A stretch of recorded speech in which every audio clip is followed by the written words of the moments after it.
तर मित्रांनो, आज आपण चाललो आहोत महाराष्ट्रातील एका अशा किल्ल्यावर जो किल्ला ट्रेकर्सची पंढरी म्हणून देखील ओळखला जातो.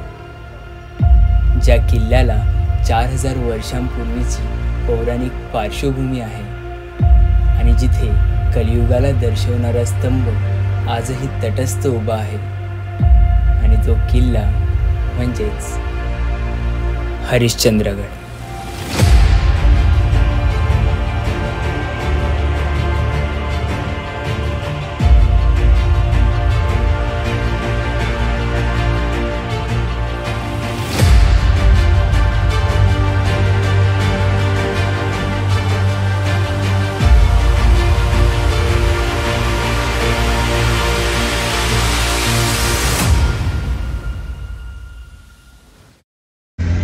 सो हे गाईज, कसे आहात तुम्ही सगळे? फर्स्ट ऑफ ऑल तुमच्या सर्वांचं पुन्हा एकदा आपल्या चॅनलमध्ये हार्दिक स्वागत. तर गाईज, तुम्हाला थंबनेल बघून समजलं असेल की आज आपला प्लॅन चालला आहे हरिश्चंद्रगडावरती जायचा. भरपूर मंडळी सोबत आहे, सगळ्यांची तुम्हाला प्रवासात ओळख करून देतो. आणि आता मी जास्त बोलत नाही कारण की 11:15 वाजलेत आणि आपल्याला आधीच लेट झालं आहे. तर चला प्रवासाला सुरुवात करू. हरिश्चंद्रगडापर्यंत जाण्यासाठी आम्हाला 2 मार्ग होते, एक इगतपुरी मार्गे आणि एक होता घोटी मार्गे. तर आम्ही इगतपुरी मार्गे जाण्याचा निर्णय घेतला. जर तुम्ही आपला लास्ट कळसुबाई ब्लॉग बघितला असेल तर त्यात देखील आम्ही ह्याच मार्गाने गेलो होतो. पण तुम्हाला दोन्ही मार्ग सोयीस्कर आहे, दोन्ही मार्गांचे डिस्टन्स लगभग सेमच आहे. तर तुम्हाला जो सुटेबल होईल त्या मार्गाने जाऊ शकता. जर तुम्हाला पब्लिक ट्रान्सपोर्टने यायचं असेल तर 3 वाटा आहेत. एक खिरेश्वरकडील वाट, जिथे तुम्ही पुणे आणि जुन्नर जिल्ह्यातून जाऊ शकता. एक आहे नळीची वाट, जिथे तुम्ही मुरबाड तालुक्यातून जाऊ शकता. आणि एक आहे पाचनाईकडील वाट, जिथून आपण जाणार आहोत. तर मंडळी बघू शकता, पाठी बघा, धुकं किती झालंय. आता आलो आहे आम्ही नोव्हेंबरमध्ये, पण असं वाटतं असं पावसाळ्यात आलो आहे. आणि ते आता तुम्ही रस्त्यातल्या सीन तर बघितलंच की मस्त वातावरण आहे. थोडंफार सिनेमॅटिक घेतो. लेट तर झालं आहे, पण आता वातावरण बघता इकडचा पण आनंद घेऊया थोडाफार, मग पुढे जाऊया.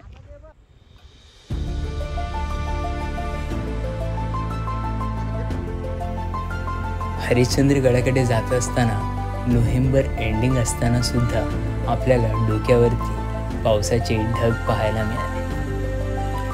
तर वातावरणाचा अंदाज घेता आम्ही इकडे जास्त वेळ न थांबता लगेच हरिश्चंद्रगडाकडे जाण्यासाठी निघालो.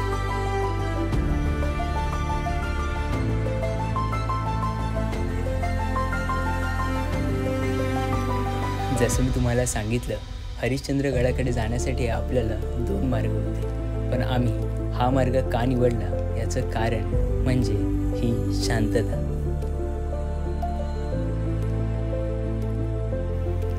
जर तुम्ही गुगल मॅप्स यूज करून येत असाल तर मॅप्सवर तुम्हाला घोटी मार्गच दाखवेल. पण हे दोन्ही मार्ग एका पॉईंटला येऊन एकत्र होतात, जिथे कळसुबाई हरिश्चंद्र अभयारण्याचा बोर्ड लावलेला आहे.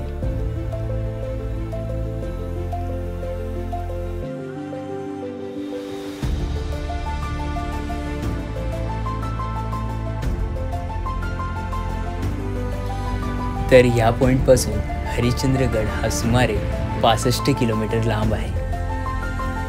जर तुम्हालाही पाचनाई मार्गे हरिश्चंद्रगडावर जायचं असेल तर तुम्हाला संगमनेर मार्गावरून राजूर या गावी जावं लागेल. तर 2 ते 2.5 तास ट्रॅव्हल केल्यानंतर आपण पोहोचलो आहोत कळसुबाई हरिश्चंद्र अभयारण्याच्या प्रवेशद्वाराच्या.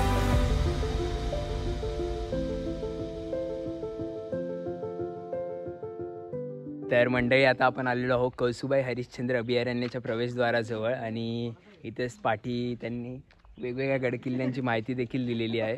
तर इथून म्हणजे भरपूर, इथून ह्याच प्रवेशद्वारा थ्रू आपण भरपूर गडकिल्ले इथे आहेत लाईनीमध्येच तुम्हाला जायचं असेल तर. पण आता आपल्याला जायचं आहे हरिश्चंद्रगडावरती.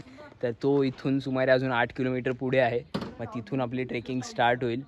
तर इथं अजून तुम्हाला एक माहिती देतो मी. इथे आल्यावरती इथे प्रवेशद्वारावरती तुमची पर पर्सन 30 रुपीज घेतात. आणि जर तुम्ही 2 व्हीलर वगैरे जर कॅरी केली असेल तर तुमचे 25 रुपीज एक्स्ट्रा तुमचे ते चार्जेस कट करतात.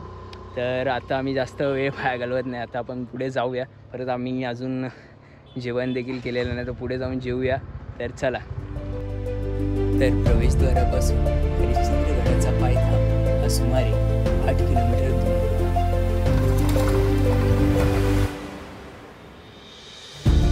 तर मित्रांनो, इगतपुरीपासून सुमारे 80 किलोमीटर ट्रॅव्हल करून भावली डॅम मार्गे आपण पोहोचलो आहोत हरिश्चंद्रगडाच्या पायथ्याजवळ, म्हणजेच पाचनाई गावाजवळ।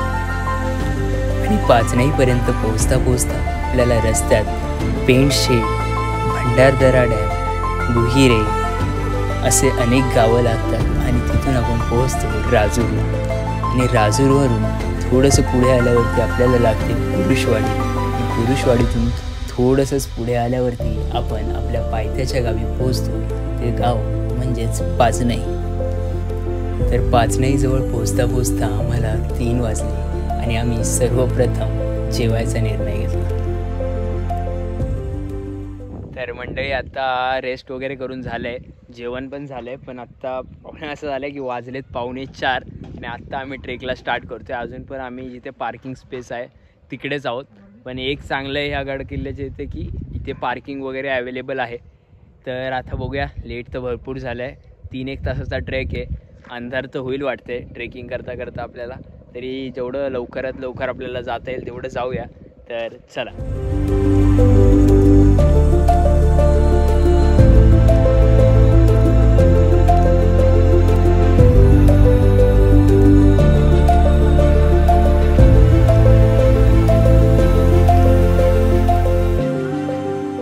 तर हीच आहे हरिश्चंद्रगडाची कमान आणि इथून आता आपण ट्रेक स्टार्ट करतोय। आता वाजले 4, तर चला बघूया आपण किती वाजता पोहोचतोय। वेळ वाया न घालवता ट्रेकला सुरुवात करूया। तर 4 वाजता आपण ट्रेकला स्टार्ट केलं। आजचा आपला प्लॅन हा शिखरावरती पोहोचून कॅम्पिंग करायचा असणार आहे। हरिश्चंद्रगड हा ठाणे, पुणे आणि अहमदनगर जिल्ह्यांच्या सीमेवर माळशेज घाटाच्या डावीकडे उभा असणारा एक अजस्त्र डोंगर आहे। येथील शिखर हे अहमदनगर जिल्ह्यातील सर्वात उंच शिखरांपैकी एक आहे।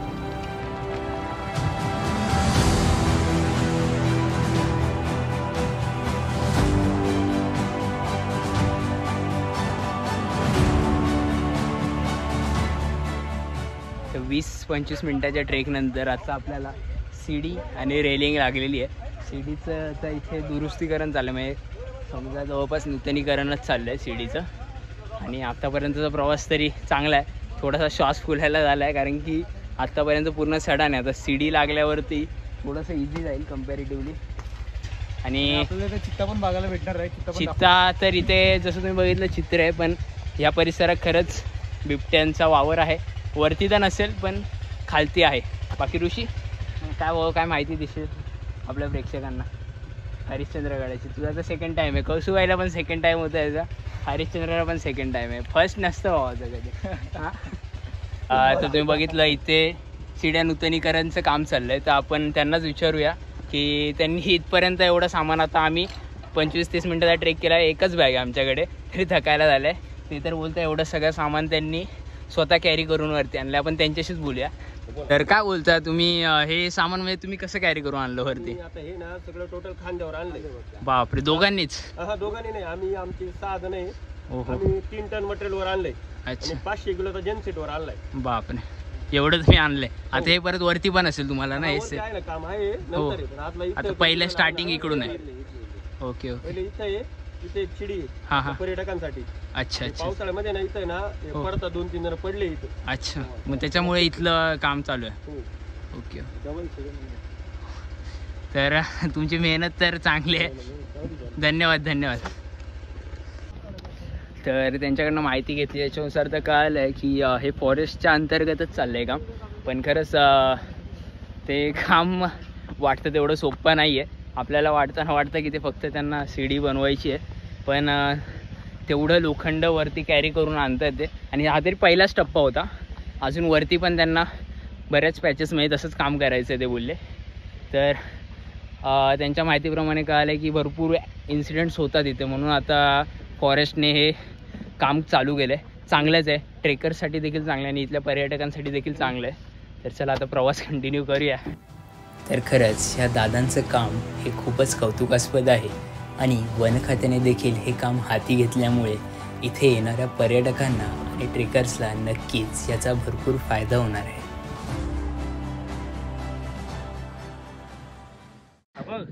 काय डायरेक्ट पाठीमागचा ब्लर होतो. अरे ब्लॉगचा रे. हो एवढा ब्लर मग आलोय कुठे करणार कसं. अरे मग त्यासाठी आपल्याला ऍडजस्टमेंट आहे ना. दादा कसं वाटतंय 25-30 मिनिटाचा ट्रेक झाला.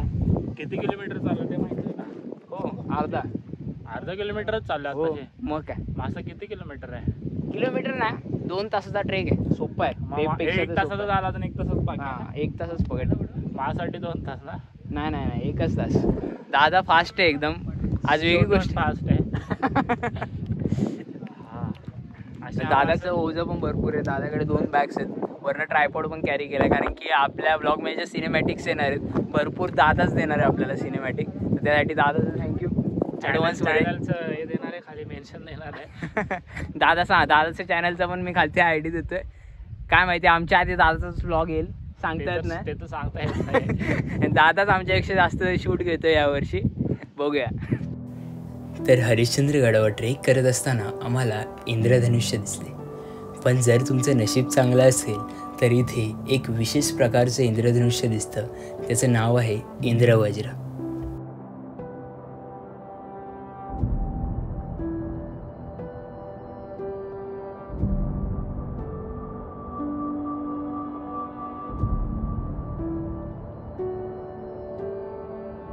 तर अजून थोडंसं पुढे आल्यावरती इकडे छोट्याशा गुफा आहेत. जास्त मोठ्या गुफा नाही आहेत, छोट्याशा गुफा आहेत. आणि जस्ट अपोजिटला बघू शकता तुम्ही पाठी खूप मोठी क्लिफ आहे.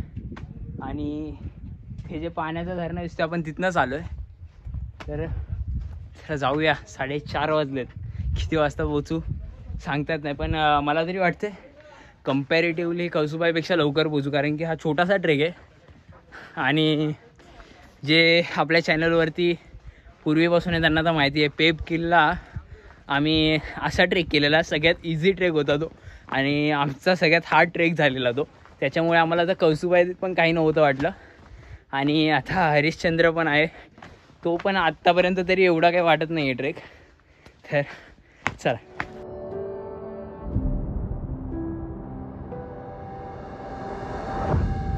तर तुम्ही बघितलं सीडीच्या पोर्शनपासून जसं आपण थोडंसं पुढे आलो तर बाजू सगळा पट्टा हा या दगडाच्या भिंतीच्या रेलिंगपासूनच होता आपला.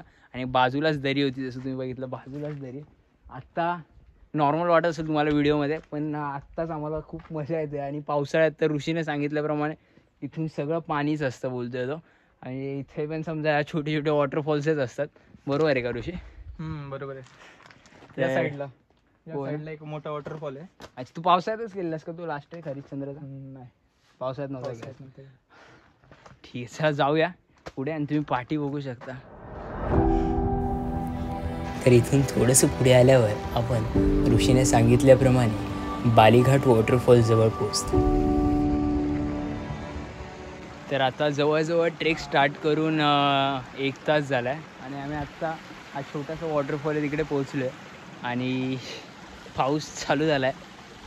वरती पोहोचोपर्यंत तरी पाऊस नको आहे पडायला. आता तरी भुरभुर पडते. तर देवाला तीच प्रार्थना करूया की वरती जाऊन टेंट लागोपर्यंत जरी पाऊस नाही आला तर चांगलं आहे. कारण की मध्येच पाऊस लागला आणि आपल्याला गुफा वगैरे जरी नाही भेटली तर भिजून जाऊ आम्ही. कारण की पावसाच्यानुसार प्लॅनिंगच केलेली नव्हती.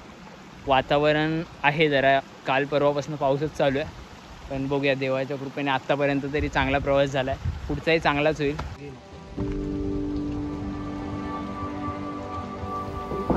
आणि ज्या गोष्टीची भीती होती तेच झालं. नेमकी पाऊस आला. पण इथून थोडंसं पुढे गेल्यावर ब्रिजजवळ एक झोपडी होती. तिथे आम्ही पाऊस जाऊपर्यंत विश्रांती घेतली.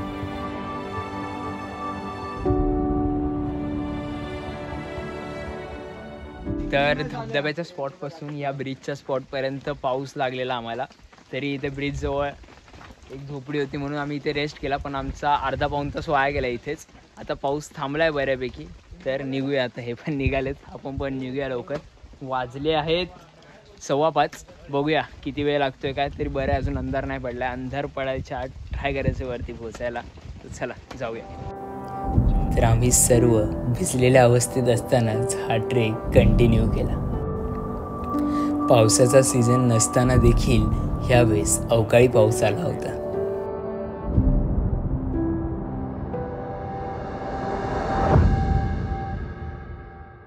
तर आता 5:45 वाजलेत आणि पावसाचं वातावरण तर आहे पण पाऊस नाही आहे. पण पाठी ढगं दिसत आहेत, भरपूर ढग आहेत, सगळीकडेच ढग आहेत चारी दिशांनी.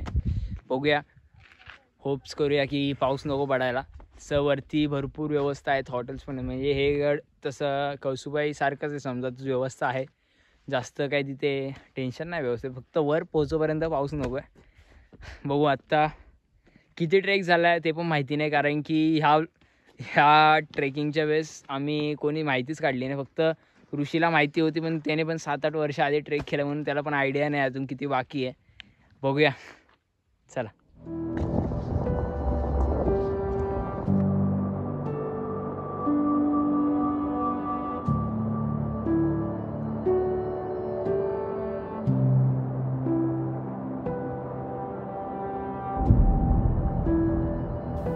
तर पाचनाई गावातून सुमारे 2 तास ट्रेक केल्यानंतर आपण पोहोचलो होतो हरिश्चंद्रेश्वर मंदिराजवळ. आणि तिथलं वातावरण कसं होतं ते तुम्हीच बघा.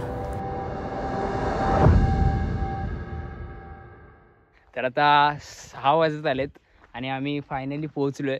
तुम्हाला मी मागणं स्टोक दाखवलं मंदिराचं, पाठीच मंदिर आहे. इकडे तुम्हाला छोटंसं मंदिर पण दिसेल, त्या फ्लॅग दिसत असेल तिकडे.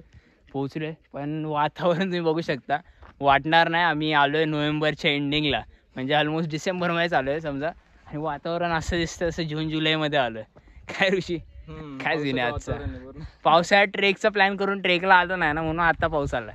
पाऊस म्हणला की आम्ही तुझ्या प्लॅनला येतो. एखाद्या स्थळाचा अथवा गडाचा किती विविध प्रकारे अभ्यास करता येतो ह्याचा सुरेख नमुना म्हणजे हरिश्चंद्रगड. या गडाचा इतिहास कुतूहलजनक तर भूगोल हा विस्मयकारक आहे. बाकी सर्व किल्ल्यांप्रमाणे हा देखील आदिवासी कोळी महादेव समाजाकडेच होता. तर जे 2 जण पुढे आलेले ते इथं सापडल्यात. किती वेळ झाला भावा येऊन तुम्हाला? अर्धा तास झाला. मस्त मस्त, हे खरे प्रोफेशनल ट्रेकर आहेत, न थांबता आलेत. हा याचा दुसराच गड आहे. तुझा पण दुसरा आहे? अच्छा, याचा पण दुसरा आहे. वयामध्ये फरक आहे पण कारकीर्द दोघांची पण सारखीच आहे. तर गडावरती पोहोचल्यावर थोड्या वेळातच अंधार झाला. मग आम्ही तिथे जवळच्या हॉटेलमध्ये चहा घेतला आणि कॅम्पिंगसाठी 2 टेंट रेंटने घेतले.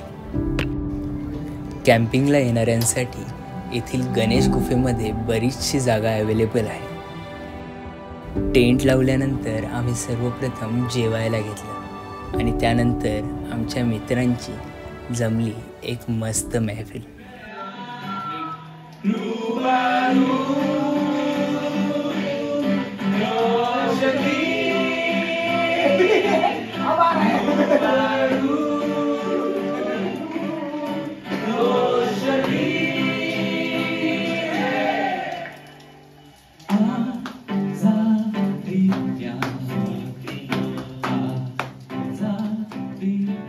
तर मित्रांनो, तुम्ही बघितला आपला आजचा प्रवास कसा झाला. प्रवास तर एकदम आजचा वेगळाच झाला. डिसेंबरमध्ये प्रवास केला असं वाटलंच नाही. ऊन, थंडी, पाऊस सगळं होतं आजच्या प्रवासात. तर जर तुम्ही बघितलं, मी जास्त काय आज फुटेज घेतले नाही. आपण वरती 6 वाजता पोहोचलो. मी तसं मंदिर वगैरे तुम्हाला छोट्या क्लिप्समध्ये दाखवलंच आहे. त्याच्यानंतर आपण चाय पाणी केला आणि वरती इथे गणेश गुफा आहे बाजूलाच. आणि ह्या भरपूर लाईनीतच 5-6 गुफा आहेत. तर सगळ्या आत्तापर्यंत तुम्हाला व्लॉगमध्ये दाखवलं नाही, पण उद्या मी ते सगळं दाखवेल तुम्हाला. आणि खालती जे मंदिर आहे ते पण दाखवेल. आणि उद्या भरपूर ॲक्च्युली बघण्यासारखं आहे. आणि त्याच्यानंतरही आपल्याला जर उद्या वातावरण चांगलं असेल तर आपल्याला कोकणकडा आणि तारामती या दोघांपैकी एक, किंवा जर जमलं तर दोन्ही ट्राय करायचं झालं तर. तर चला आता झोपूया, जास्त मी वेळ वाया घालवत नाही. आता आम्ही पण दमलोय, सगळे दमलेत. तर चला, गुड नाईट, भेटूया उद्या. यानंतर मी व्लॉग एंड करून झोपलो, पण आपले मित्र गेले होते केदारेश्वर मंदिरामध्ये आणि तिकडे चालू होतं एक सुरेख भजन.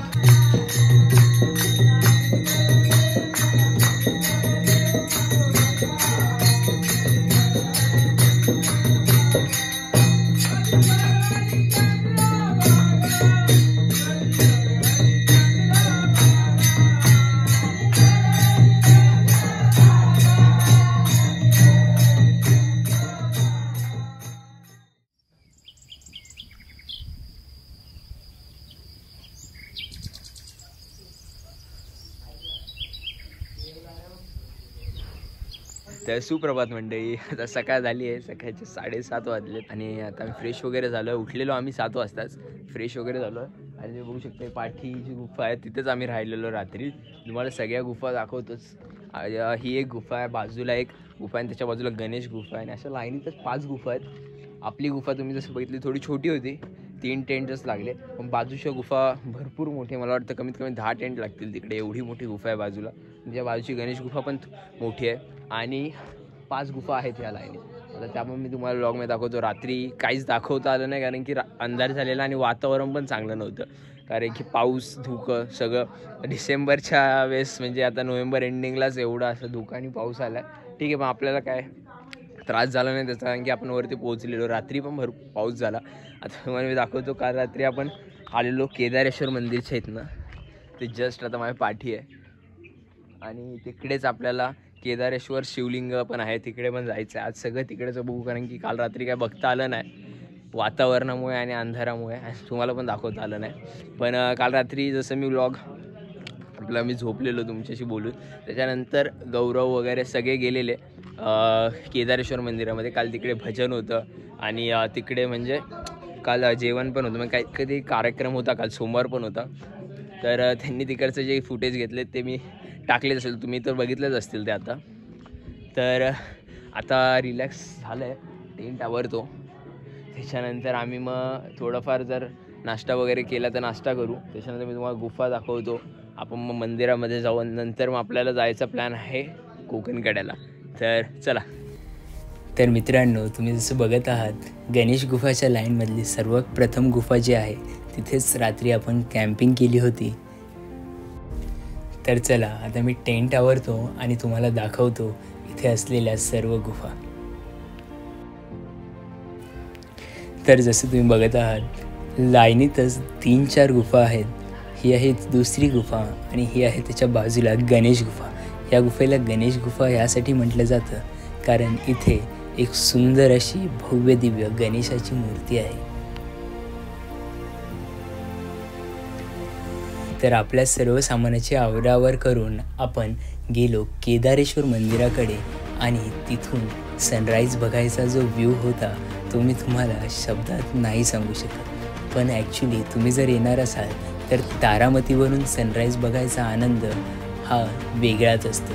पण कालच्या अशा वातावरणामुळे आपल्याला तिकडे जायला नाही जमलं. तर आत्ता आपण चाललो आहोत मंदिराच्या उत्तरेकडे, जिथे पाण्याच्या प्रवाहाने एक धळ तयार झाली आहे आणि याच दळीमध्ये केदारेश्वराची लेणी आहे. यामध्ये भल्ली मोठी शंकराची एक पिंड आहे आणि पिंडीच्या 4ही बाजूने पाणी भरलेले आहे.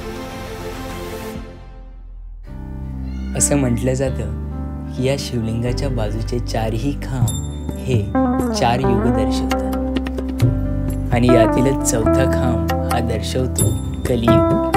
असं म्हटलं जातं की ज्या दिवशी हा खांब नष्ट होईल त्याच दिवशी कलियुगाचा देखील नाश होईल. केदारेश्वर शिवलिंगाचे दर्शन घेतल्यानंतर आम्ही मंदिरासमोरील पाण्याच्या कुंडामध्ये आंघोळ केली. त्यानंतर येथील स्थानिक लोकांनीच आम्हाला कांदा पोहे आणि चहाचा नाश्ता दिला. तर मंडळी तुम्ही बघितलं, आपण सर्वप्रथम केदारेश्वर शिवलिंगाचं दर्शन घेतलं. त्यानंतर मग आपण इथेच पाठीकुंडामध्ये अंघोळ वगैरे केली आणि इथल्या स्थानिक लोकांनी आपल्याला कांदा पोहा आणि चहाचा नाश्ता दिला. म्हणजे आपल्यालाच नाही तर भरपूर इथे आलेले होते ट्रेकर्स, सर्वांनाच त्यांनी केलेला. तर खूप चांगलं झालं ते, कारण की आपला जो मॅगी बनवायचा प्लॅन होता तो कॅन्सल झाला, कारण की जळणासाठी लाकडंच नव्हते, जे पण होती ते ओले लाकडं होते. तर आता माहिती मला की मंदिरातलं दर्शन आपलं अजून बाकी आहे, पण सर्वांचं म्हणणं असं चाललं की आपण जाऊया कोकणकड्याला. तर मग आता पहिले जाऊया कोकणकड्याला, मग रिटर्न येता येता आपण मंदिरातनं दर्शन घेऊ आणि तसंच मग आपला रिटर्नचा प्रवास सुरू करूया. तर आता आपण निघालो आहोत कोकणकड्याकडे. तर कोकणकड्याकडे जात असताना आपल्याला हरिश्चंद्रेश्वर मंदिराचा असा काही नजारा बघायला मिळतो. हरिश्चंद्रेश्वर मंदिरापासून कोकणकड्याकडे जाण्याचा मार्ग हा तसा सोपाच होता.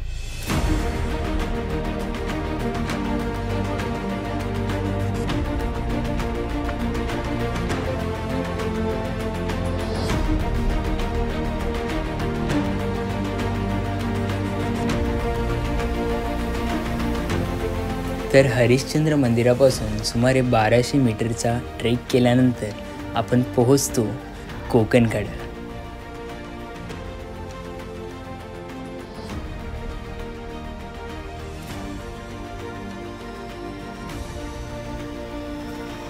आणि गडाच्या पश्चिमेकडे असलेला हा कोकणकडा हे किल्ल्याचे सर्वात मोठे आकर्षण आहे. तर मित्रांनो, पाठी आपण आलो आहे आता कोकणकड्याच्या इथे. कोकणकडा आपण ज्या मंदिराच्या इथे थांबलो आहे तिथून जास्त डिस्टन्स नाही आहे, 15 ते 20 मिनटात तुम्ही येता. आणि ट्रेक पण नाही आहे, सरळ रस्ता आहे, थोडंफार दगडं वगैरे आहेत जसं तुम्ही रस्त्यात बघितलं.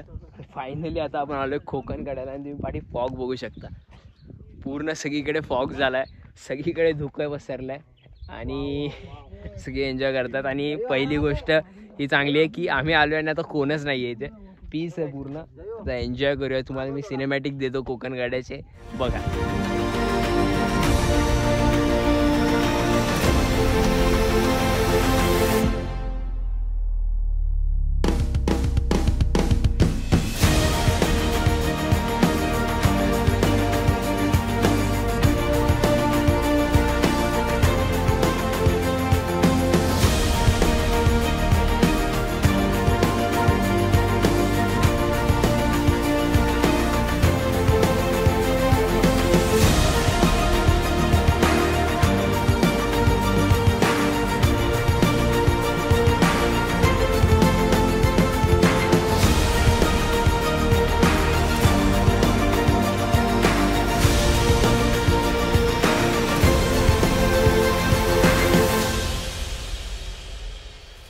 हर हर महादेव, बम बम बोले, बम बम बोले. छत्रपती शिवाजी महाराज के जय. जय भवानी, जय शिवाजी, जय भवानी, जय शिवाजी.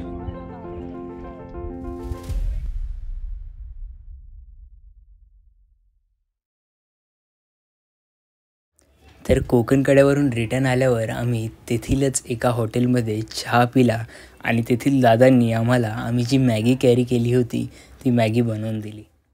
तर मंडळी, आता बघितलं तुम्ही, आता वाजलेत 1:15 वाजले आता आणि आपण तिकडे कोकणकड्याला जाऊन आलो. तिथून मग आपण केला नाश्ता इथे छोट्याशा हॉटेलमध्ये. दादांनी आपल्याला मॅगी बनवून दिली. आपला तर कॅम्पिंग करून मॅगी बनवायचा जो प्लॅन होता तो नाही झाला, पण मग तिकडे आपण मॅगी बनवून खाल्ली, चहा वगैरे पिला. आता चाललो आहे आपण परत केदारेश्वर मंदिराकडे. मग तिकडे केदारेश्वर मंदिरामध्ये दर्शन घेऊया आणि मग तिथून आपण आपल्या परतीच्या प्रवासाला परत सुरुवात करूया. तर चला. तर कोकणकड्याचं विराट रूप पाहिल्यानंतर आपण निघालो केदारेश्वर मंदिराकडे.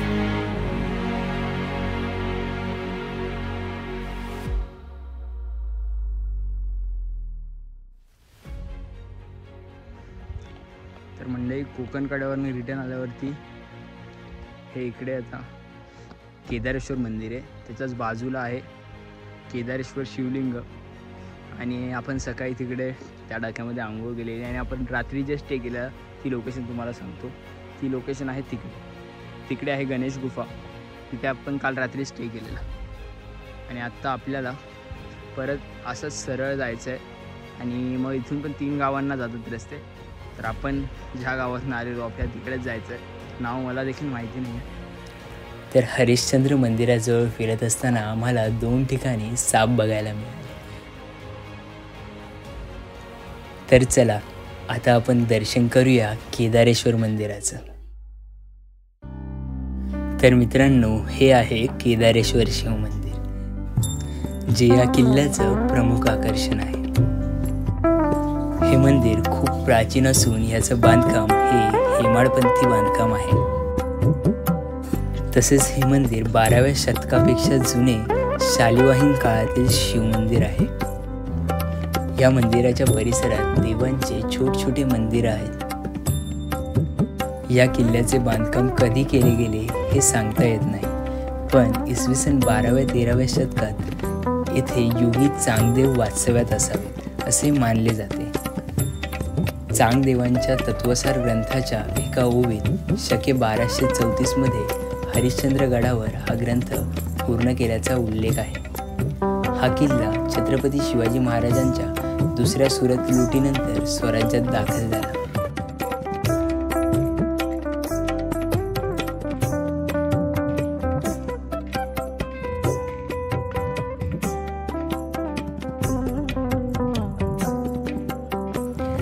मंदिराच्या पाठीच पाण्याचं टाकं आहे. येथील पाणी पिण्यायोग्य आहे.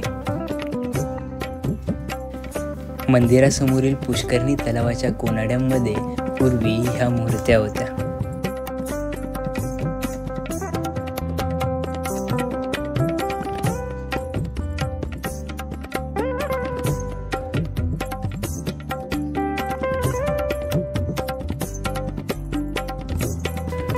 हरिश्चंद्र गडाचा उल्लेख प्राचीन अग्निपुराणात व मत्स्यपुराणात आढळतो. आदिवासी कोळी महादेव या समाजाकडून हा किल्ला मोगलांनी घेतला व त्यानंतर 1747 ते 48 मध्ये हा किल्ला मराठ्यांनी मोगलांकडून घेतला आणि किल्लेदार म्हणून कृष्णाजी शिंदे यांची नियुक्ती केली.